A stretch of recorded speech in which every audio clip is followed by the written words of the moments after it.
Let's go. Big damage. Big damage. Yo, what is good, fam? We are at 483 corruption. That means we complete this plus 18 and we go straight to 500 plus on the Spellblade. Let's get it. Let me show you guys how it's done. Alright, we've made a few changes to the build. We now have insane burst window with bonus damage from our flame ward and our momentum stacks. So we're going to be offsetting, showing you guys rotation here. We're going to start off with flame ward for burst rotation. We Q, iframe, we wait. We're going to stack these up. Iframe through that. Alright, we got most of them down. We're going to flame ward, burst. Iframe through the last few. Alright, we have another burst phase. He's going to throw up on us in a second. Momentum stacks. Alright. We're going to flame ward burst this. Okay. We get another iframe through this line. Another iframe. He throws up. With burst phase coming up in 2. Flame ward burst. Momentum. Keep bursting. Another momentum. Because he's not moving. Alright, we have a phase to dodge here. Okay. We want to iframe through these again. Another iframe, then we can DPS again. He throws up on us. We flame ward, we burst. 2 seconds. We burst again. Flame ward, burst. Momentum.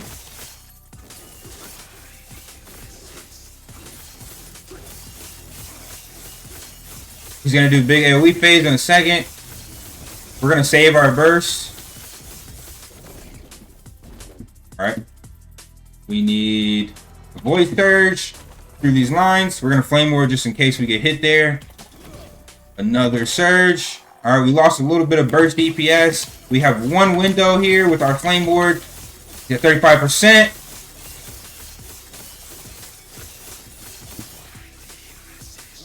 We momentum. Get our stacks. He's going to do AoE phase.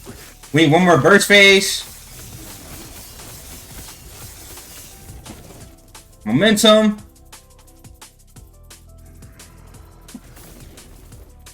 Oh. This is a little rough. This is a little rough. We're going to have to iframe through this. We lost our burst phase because of where he's standing. Alright. We can burst now.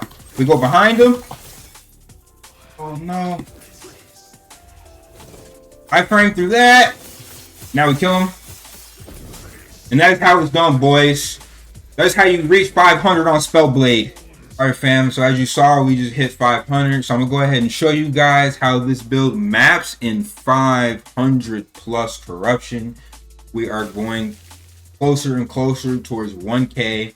As everyone says, impossible. I'm here to show you it's possible on a non-meta class. We don't need Remastered. We don't need Warlock. We just need our brains. We need our big, fat, juicy brains and our filthy, sweaty armpits. Okay? This build focuses mainly around burst phases using momentum. When you surge, you gain momentum stacks. You gain up to 10, meaning up to 100% multiplicative damage on your next surge. And then you gain massive damage upon popping Flame Ward, which is actually Cold Ward, or Frost Ward because it's converted to Frost. You play around these windows, you burst around these skills, and mapping is easy. As you guys see, this 500 corruption is looking like a regular empowered monolith. Because as I told you guys, my build is immortal. It scales with the game. I don't even have perfect stats, you guys. I have nowhere near perfect stats. I'm missing so much intelligence. For those of you that are playing in a party or playing with friends, you can 100% be better than me. I'm doing this also. I'm doing this with no Trader's Guild. Unoptimized stats. Okay. And we are chunking through content. I feel strong as ever. We pop flame crossword here. We go in for a burst. We're gonna momentum to the other side. And that is an easy, very easy 500 plus, as you guys see. I'm gonna do one last thing. I'm gonna show you guys how quickly I kill the mage. Let me get my loot over here. Oh, we got a crystal sword. Hopefully that is an upgrade. Alright. I'll show you guys how quickly we kill the Exiled Mage over here.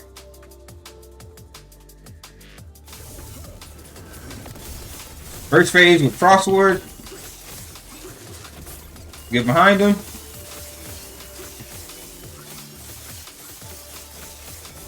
Momentum.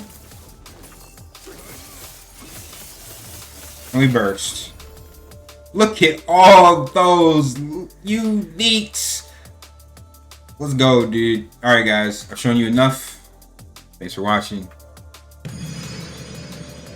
Yo, you know what time it is.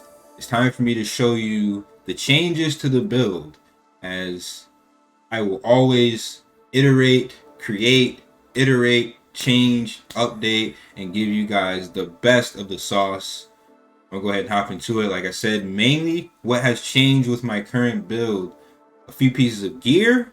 I've changed my skills for more min-max potential, more multiplicative damage, more one-shots. Let's go ahead and hop into it with no further ado.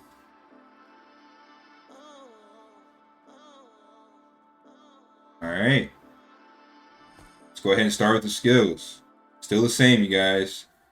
I'm going to highlight the updates and changes. If you're looking for the full build guide, please check my last guide. This is more of a corruption guide to show you guys how to play. So I'm going to show you guys more of what has changed. What has changed with my Surge is we have spec out of cold, because what I have realized is that dormant energy, 100% multiplicative damage, is the biggest DPS skill we have in a one-tap ability on Spellblade.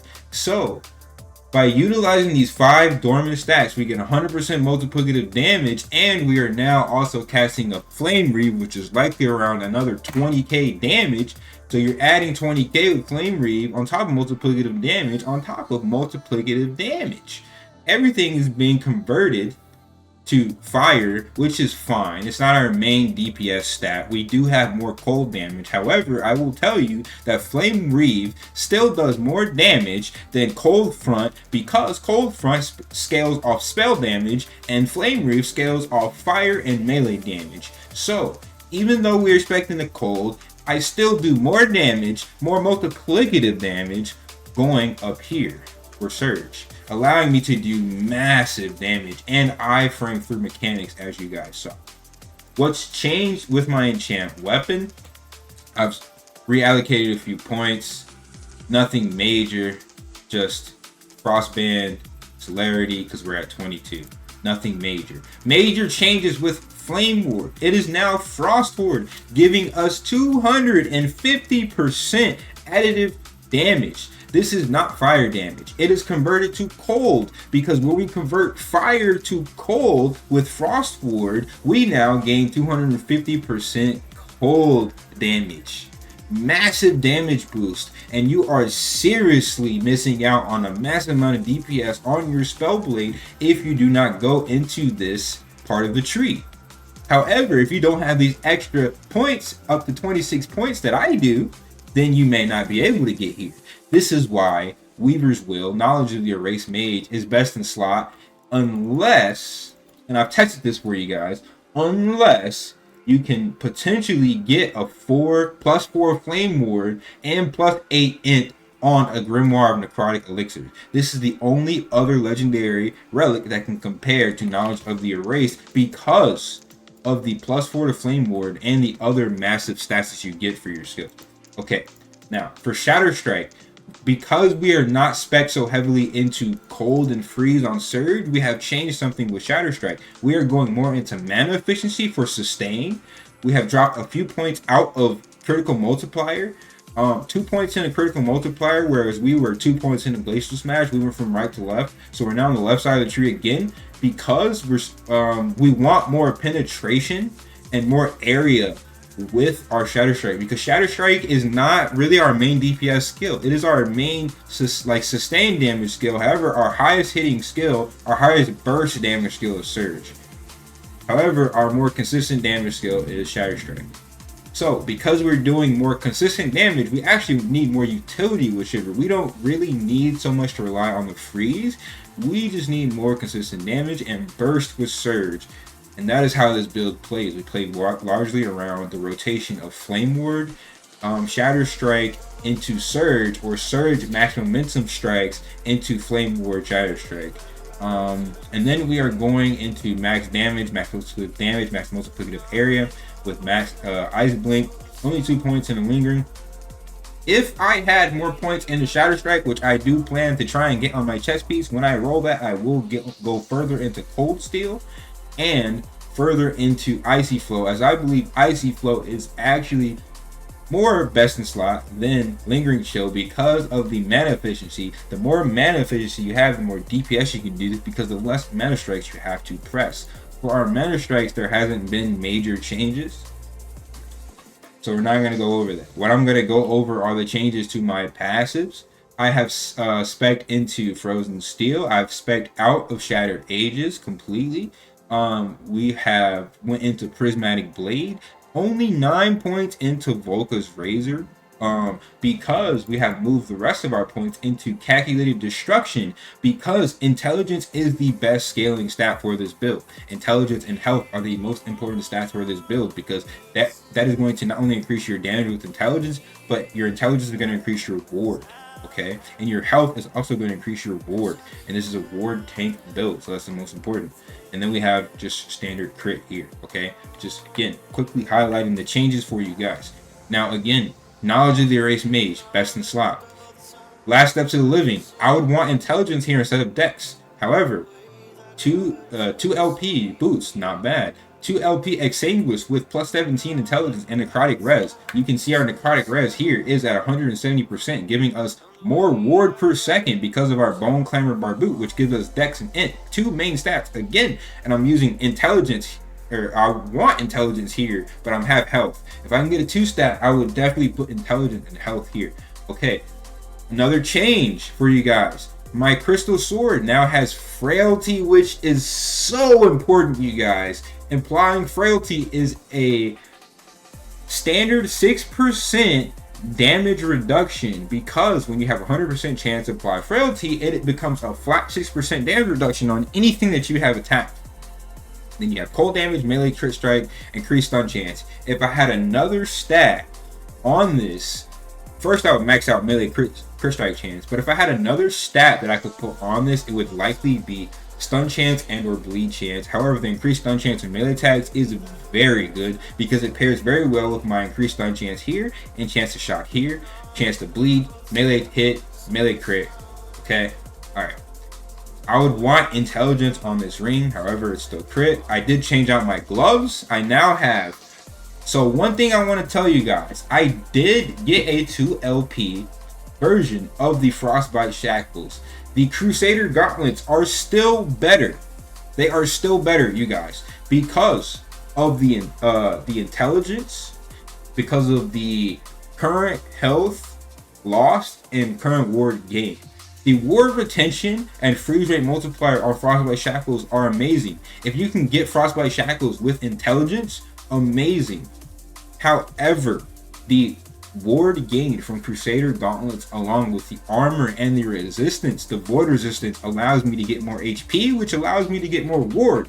So, I believe it is better to have experimental exalted gauntlets like these. However, if I were you, I would want either melee attack speed instead of area. But area is good, don't get me wrong. It is good because it gives me more area on Shatter Strike. Alright, those are my stats, you guys. And as you see, my idols are literally all health. You see here, I'm at 2,158 health because I'm stacking all of these. I don't want to see another idol in this game unless it's HP. So I have changed my filter to only filter for HP because I actually wasn't filtering for these. So now once I max these out and I get max road stout full HP idols, I'm going to have more ward, more survivability, more HP. That's all I want my idols for. I don't want anything else. Resistances and HP. That's all they're for. Those are the changes to the build. This is how you push to 1,000. If you guys want to see another update at 750 plus, drop a comment in the section below. Peace.